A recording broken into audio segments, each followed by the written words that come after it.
We've all been there. Those moments in life that just feel completely overwhelming, where the weight of everything seems way too heavy to carry. Today, we're going to explore how we can find the strength not just to face those moments, but to actually find a way to transform through them. We hear these heartbreaking stories all the time, don't we? A student who's just overwhelmed by exams, a professional worried about their job, a family struggling to make ends meet.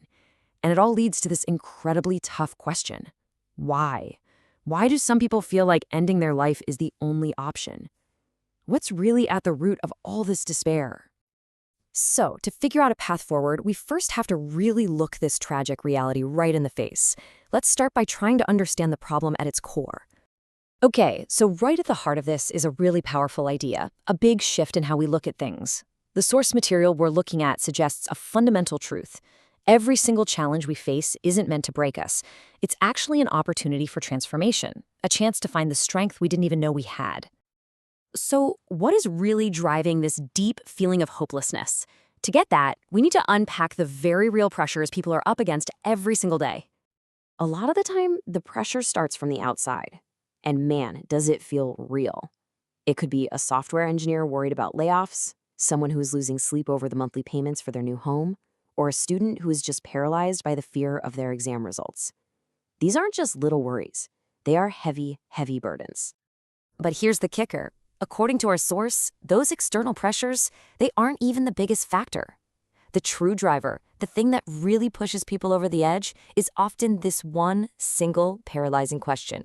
It's that deep fear of judgment, that anxiety over what other people are going to think, that can turn pressure into absolute despair. And this brings us to a huge conflict, really a choice that we all face when a crisis hits. What do we value more, our own life or what society thinks? And this slide just lays it out so clearly. On one side, you have all the temporary stuff, the house, the payments, what other people say about you. But on the other side, you have what is permanent and absolutely priceless, your life, your family, and your own well-being. It's all about perspective, isn't it? Now check this out. The source offers a really fascinating way to reframe the word itself. Instead of seeing suicide as just an ending, think of it as suicide. See what it does there? It completely changes the problem. It suggests that if one path, let's say your current career, gets blocked, the answer isn't to give up. It's to find another side, a whole different path to take. And this really brings it all back down to earth. What is real success, anyway? It's not about having a giant house if it comes with unbearable stress. A smaller, simpler life that's actually filled with happiness and family, well, that's way more valuable. All right, let's shift our focus and look inward. Because how we deal with all that outside pressure really comes down to the battle that's happening inside our own minds. Is our mind working with us or against us? Is it our friend or our foe? Here's a great way to think about it. Life is like a school that we're permanently enrolled in. And just when we think we finally passed a test, life throws a new challenge at us, a new pop quiz to help us grow even stronger. The learning, it just never stops. There's this ancient story about the deity Hanuman that illustrates this perfectly. So after he accidentally sets the city of Lanka on fire, his mind just starts spiraling. He's flooded with despair, thinking he's harmed Sita, and he starts panicking about what everyone else will think of him. But right there, in that moment of crisis, he makes a choice. He uses his intellect to consciously pull his thoughts away from despair and toward a positive possibility. No, she must be safe. And that one little mind shift, it changes everything. His energy comes back and he goes on to succeed in his mission. So the crucial point here is this.